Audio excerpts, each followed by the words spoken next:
As I gazed out of the car window, I couldn't help but feel a mixture of excitement and apprehension. It had been years since I last visited my grandparents' old home in the countryside. The memories of those summers spent there were cherished, but this time, something felt different. I was about to embark on a vacation that would forever change the way I viewed the idyllic place. The drive to the countryside was long and winding, the road flanked by dense forests that seemed to swallow us up as we ventured deeper into the countryside. The trees were so thick that they blocked out the sunlight, casting eerie shadows that danced along the road. The air grew colder, and I couldn't shake the feeling that we were entering a different world altogether. Finally, we arrived at the old house. It had been standing there for generations, a rustic farmhouse with faded white paint and a creaky wooden porch. The yard was overgrown with weeds, and the once vibrant garden had withered away. It was as if time had forgotten this place. As I stepped out of the car, a shiver ran down my spine. The old home, once a haven of warmth and laughter, now exuded a sense of desolation. I was determined to make the most of my vacation, so I tried to shake off the unease that had settled over me. My first night in the old house was restless. The creaking of the wooden beams and the howling of the wind outside made it impossible to sleep. I tossed and turned in the unfamiliar guest bedroom, the shadows on the walls seeming to come alive with every gust of wind. The next morning, I decided to explore the house, hoping to find some sense of familiarity. The rooms were dusty, and the furniture was covered with white sheets. It was as if the house had been frozen in time. As I made my way down to the basement, the air grew colder, and I felt a chill in my bones. The basement was a dimly lit labyrinth of wooden beams and ancient artifacts. My grandfather had always been a collector of oddities, and the basement was a testament to his eccentric tastes. As I ventured deeper into the basement, I came across an old, ornate mirror. It was covered with a thick layer of dust, and its surface was marred with cracks. I wiped away the dust, revealing my reflection. But there was something strange about it. My reflection seemed distorted, as if it were trapped in a different time. I quickly turned away, feeling a sense of unease wash over me. That night, as I lay in bed, I heard whispers echoing through the house. At first, I thought it was just the wind, but the voices grew louder and more distinct. I strained to make out the words, and I realized they were coming from the basement. Curiosity got the better of me, and I ventured downstairs with a flashlight in hand. As I reached the basement, the whispers intensified, and I could make out the voices of my grandparents. They were speaking in hushed tones, as if they were plotting something. I couldn't believe what I was hearing. My grandparents had passed away years ago, and their voices should have been nothing more than a distant memory. I crept closer to the source of the voices, my heart pounding in my chest. The old mirror seemed to shimmer with an otherworldly light, and I could see my grandparents' reflection within it. They looked exactly as I remembered them, but their eyes held a dark and haunting gaze. I stumbled back in terror, my flashlight falling to the ground. The whispers grew louder, filling the basement with an eerie cacophony. I ran back upstairs and locked the basement door, trying to rationalize what I had just witnessed. The following days were filled with strange occurrences. Objects moved on their own, and I would often hear footsteps in the hallway when I knew I was alone in the house. The whispers in the basement continued, and I could feel a malevolent presence lurking in the shadows. I decided to confide in the locals about my experiences. They looked at me with a mix of pity and fear. They told me stories of the old house, stories of dark rituals and curses that had been placed upon it by previous owners. It seemed that the house held a dark history that my grandparents had kept hidden from me. Desperate to find answers, I returned to the basement one night, armed with a candle and a sense of determination. The whispers were deafening now, and I knew I had to confront whatever was haunting the house. As I stood in front of the old mirror, I called out to my grandparents, demanding to know what they wanted. The mirror began to glow with an eerie light, and their ghostly reflections materialized before me. They spoke of a curse that had bound their souls to the house, a curse that could only be broken by a blood sacrifice. I was horrified by their words, but I couldn't deny the truth of their existence. I asked if there was any other way, any way to release them without harming another. They looked at me with sorrow in their eyes and told me that the curse could only be broken by a willing sacrifice, someone who loved the house as much as they did. Tears welled up in my eyes as I realized what I had to do. I loved my grandparents, and I couldn't bear to see their souls trapped in that wretched place for eternity. I made the painful decision to become the sacrifice, to give myself willingly to break the curse. As I stood before the mirror, my grandparents embraced me in a cold, ethereal hug. Their voices grew softer, and the light in the mirror faded. I felt a sense of peace wash over me, knowing that I had freed them from their torment. The old house, once a place of darkness and despair, seemed to come alive with new energy. The garden outside bloomed with vibrant flowers, and the air was filled with the sweet scent of nostalgia. The whispers in the basement ceased, and the house felt warm and welcoming once more. My vacation to my grandparents' old home had indeed been a true horror story, but it had also been a tale of redemption and sacrifice. I had given up a part of myself to save the souls of my loved ones, and in doing so, I had transformed a haunted house into a place of peace and love. It was a vacation I would never forget, a journey into the unknown that had changed my life forever.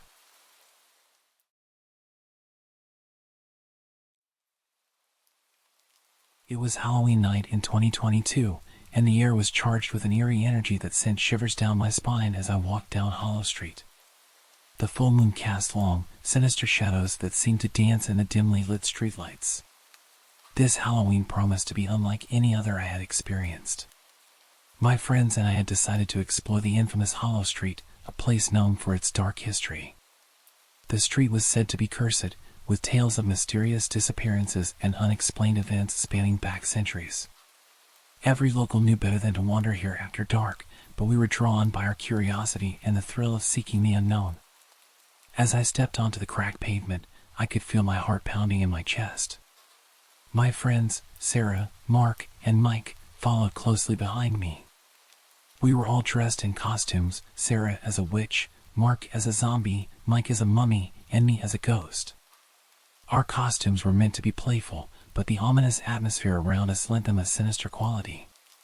The houses lining the street were all in various states of disrepair, their windows boarded up and their gardens overgrown with weeds. It was as if the neighborhood had been abandoned by the living and left to the mercy of the supernatural. A cold breeze rustled the leaves, and I swear I heard faint whispers on the wind. We reached an old, decrepit mansion that stood at the end of the street. It was said to be the epicenter of the curses that plagued Hollow Street. Its weathered facade loomed menacingly, its windows like empty eye sockets staring into our souls. It was the perfect place to begin our Halloween adventure. Mark, always the daredevil, led the way up the creaking steps to the front door. The wood was splintered and cracked, and it groaned in protest as he pushed it open. The dim light inside cast eerie shadows on the walls, and the air was heavy with the scent of decay. "Are you sure about this, Mark?" Sarah whispered, clutching my arm. Mark grinned, his zombie makeup making his expression all the more unsettling. "Don't chicken out now, guys. It's just a spooky old house." Mike nodded in agreement, though his mummy costume concealed any visible emotion. I took a deep breath and followed them inside, leaving the cold night behind. The interior of the mansion was a maze of dusty, decrepit rooms.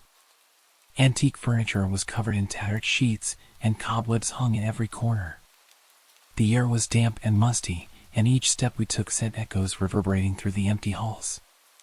As we explored, it became clear that the mansion had been abandoned for decades. We ventured deeper into the darkness, our flashlights revealing forgotten relics of the past, a broken porcelain doll, an old, rotting piano, and faded photographs of a family that had once lived here. I couldn't shake the feeling that we were being watched. It was as if the very walls had eyes, and the shadows had a life of their own. I kept hearing strange whispers, but when I turned to look, there was nothing there. "Did anyone else hear that?" I asked nervously. Mark turned to me, his eyes wide. "Hear what?" "The whispers." "I keep hearing whispers," I replied, my voice trembling. Sarah clutched her broomstick tighter. "Maybe it's just the wind." Mike, always the rational one, chimed in. "Yeah, and our imaginations are playing tricks on us." but I couldn't shake the feeling that something was terribly wrong. The whispers grew louder and more frantic, and the shadows seemed to close in on us. Suddenly, the lights flickered and went out, plunging us into complete darkness. Our flashlights flickered to life, but they cast feeble beams that barely illuminated our surroundings. "Okay, this just got real," Mark said, his voice quivering with fear. We huddled together, our costumes blending into the darkness. The whispers grew louder, and now we could make out faint, ghostly figures in the corners of the room. "Guys, we need to get out of here, now," I said urgently. But as we turned to leave, the front door slammed shut with a deafening bang, trapping us inside the mansion. Panic set in as we tried to force the door open, but it wouldn't budge. It was as if an invisible force held it closed. "What the hell is happening?" Sarah cried. The whispers grew louder and more malevolent, and the ghostly figures in the room seemed to draw closer. My heart raced as I realized that we were not alone in the darkness. Out of nowhere, a blood-curdling scream echoed through the mansion. It was a scream of pure terror, and it sent chills down our spines. "We have to find a way out, now," Mark shouted, his voice trembling.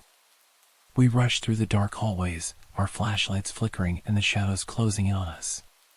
The mansion seemed to shift and change, its layout becoming a nightmarish labyrinth that defied logic. As we turned a corner, we stumbled upon a room that was different from the others. It was bathed in an eerie, greenish light, and a strange, otherworldly mist hung in the air.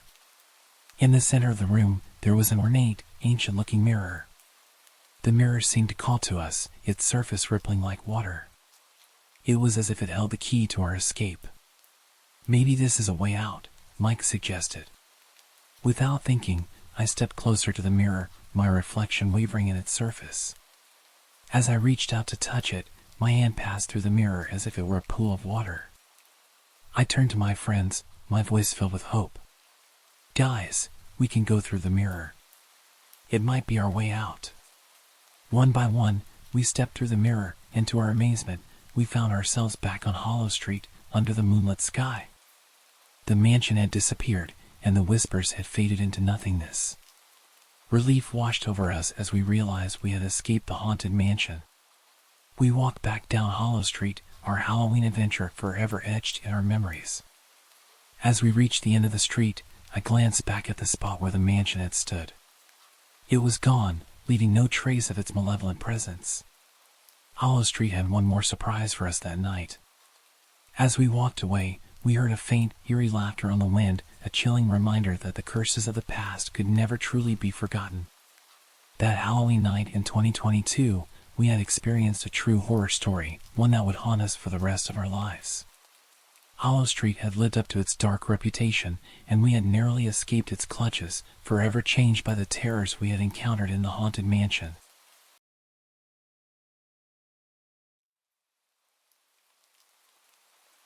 Working at a funeral home was never my dream job, but life has a funny way of leading you down unexpected paths.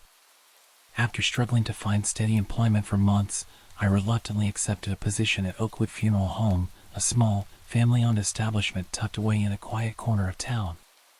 Little did I know that this job would expose me to horrors beyond my wildest nightmares. My first day on the job was eerie, to say the least. I was greeted by the somber faces of my new coworkers, all of whom had clearly seen their fair share of death. Mrs. Jenkins, the elderly receptionist, showed me around the place with a smile that never quite reached her eyes. She explained the routine, receiving bodies, embalming, dressing the deceased, and, of course, the funerals. The first few weeks were a blur of long hours and emotional exhaustion. I tried to keep my distance from the deceased, treating them like objects rather than people, as a coping mechanism. But that all changed one fateful night. It was a cold, rainy evening when the call came in. A car accident had claimed the lives of a young couple, and their families had chosen Oakwood Funeral Home for their final resting place. I rushed to the scene with my coworkers, the flashing red and blue lights casting an eerie glow on the twisted wreckage. As we arrived at the accident site, I couldn't help but feel a sinking sensation in my stomach. The car was mangled beyond recognition, and the bodies inside were barely recognizable. The rain soaked through my clothes as we carefully extracted the bodies from the wreckage, and the eerie silence was only broken by the sound of raindrops hitting the pavement. Back at the funeral home, the embalming process was particularly gruesome. Their bodies were so damaged that it took hours to reconstruct them into something resembling the people they once were. I couldn't help but shudder as I watched my coworkers skillfully manipulate the lifeless forms before me. As the days passed, my unease grew. I started having disturbing dreams, vivid and unsettling. I would find myself in the embalming room, surrounded by the cold, lifeless bodies. They would suddenly sit up, their eyes wide open, and start speaking to me in hushed, desperate voices. Their words were incoherent, but their eyes were filled with terror. I knew it was just a dream, but it felt so real that I would wake up in a cold sweat, my heart racing. I couldn't shake the feeling that something was terribly wrong at Oakwood Funeral Home. One evening, as I was working late, I heard a strange noise coming from the basement. It was a low, guttural moan that sent shivers down my spine. I cautiously made my way down the narrow staircase, the dimly lit corridor seemingly stretching on forever. As I reached the basement, I was met with a sight that chilled me to the bone. The embalming room was bathed in an eerie blue light, and the bodies on the tables were moving. Their limbs twitched and convulsed, and their mouths opened and closed in silent screams. I couldn't move, couldn't tear my eyes away from the macabre scene unfolding before me. It was as if the deceased were trapped in a never-ending nightmare, their souls tormented beyond death. I stumbled back up the stairs, my heart pounding, and tried to convince myself that it was just my imagination. But the nightmares persisted, and the strange occurrences at the funeral home became more frequent. I started hearing whispers in the hallway, voices that seemed to come from nowhere. They spoke of pain, suffering, and a deep longing for release. One night, as I was preparing a body for viewing, I felt a cold, clammy hand grip my wrist. I turned around, expecting to see one of my coworkers, but there was no one there. The room was empty, except for the lifeless body on the table. I pulled my hand away in horror and rushed out of the room, my heart racing. I knew I couldn't keep working at Oakwood Funeral Home, but I was trapped. I couldn't afford to lose my job, and I was too afraid to speak up about the strange occurrences. The nightmares continued, each one more vivid and terrifying than the last. I started to lose track of what was real and what was a product of my overactive imagination. One night, I woke up in a cold sweat, my heart pounding in my chest. I could hear the whispers again, this time louder and more desperate. I followed the sound down the dark hallway, my trembling hand clutching a flashlight. The voices led me to the basement, and as I descended the stairs, I knew I was walking into something beyond my comprehension. The basement was bathed in that same eerie blue light, and the bodies on the tables were no longer still. They were writhing in agony, their eyes filled with a haunting, otherworldly light. The voices grew louder, their words finally becoming clear. "We're trapped," they pleaded. "Help us, please." I couldn't tear my eyes away from the horrifying scene before me. The souls of the deceased were trapped in a nightmarish limbo, unable to find peace. I felt a profound sense of guilt for my role in their torment, for treating them as mere objects rather than honoring their humanity. In that moment, I made a decision. I had to find a way to free these tormented souls, to put an end to the horror that had consumed Oakwood Funeral Home. But I knew it wouldn't be easy. I had to confront my fears, confront the darkness that had taken hold of the place. With trembling hands, I gathered my courage and began researching ancient rituals and spiritual practices. I spent hours poring over dusty books and consulting experts in the field of paranormal activity. I was determined to uncover the truth and find a way to release the trapped souls. As I delved deeper into my research, I discovered a forgotten legend about Oakwood Funeral Home. It was said that the land the funeral home was built on had once been a sacred burial ground for a Native American tribe. The souls of those buried there were restless, and their anger had permeated the very soil. Armed with this knowledge, I embarked on a quest to appease the restless spirits. I gathered offerings of sage, sweetgrass, and tobacco, and I conducted a purification ceremony in the basement of the funeral home. The blue light flickered and dimmed as I chanted ancient prayers, and the voices of the tormented souls grew fainter and fainter. Slowly, the room returned to its normal state, and the bodies on the tables lay still once more. The oppressive atmosphere that had hung over Oakwood Funeral Home began to lift, and I could finally breathe a sigh of relief. In the days that followed, the nightmares stopped, and the strange occurrences ceased. The funeral home felt peaceful, as if a great weight had been lifted. I knew that I had done what I could to free the trapped souls, to bring them some measure of peace. I continued working at Oakwood Funeral Home, no longer haunted by the horrors that had once consumed me. I had confronted the darkness and emerged stronger for it. And though I would never forget the horrors I had witnessed, I had also learned the power of compassion and the importance of honoring the humanity of those who had passed on. As I reflect on my time at Oakwood Funeral Home, I am reminded that sometimes the most terrifying horrors are not the supernatural ones that lurk in the shadows, but the ones that reside within ourselves. It is our capacity for cruelty and indifference that can be the most frightening of all. And it is our ability to confront and overcome that darkness that makes us truly human.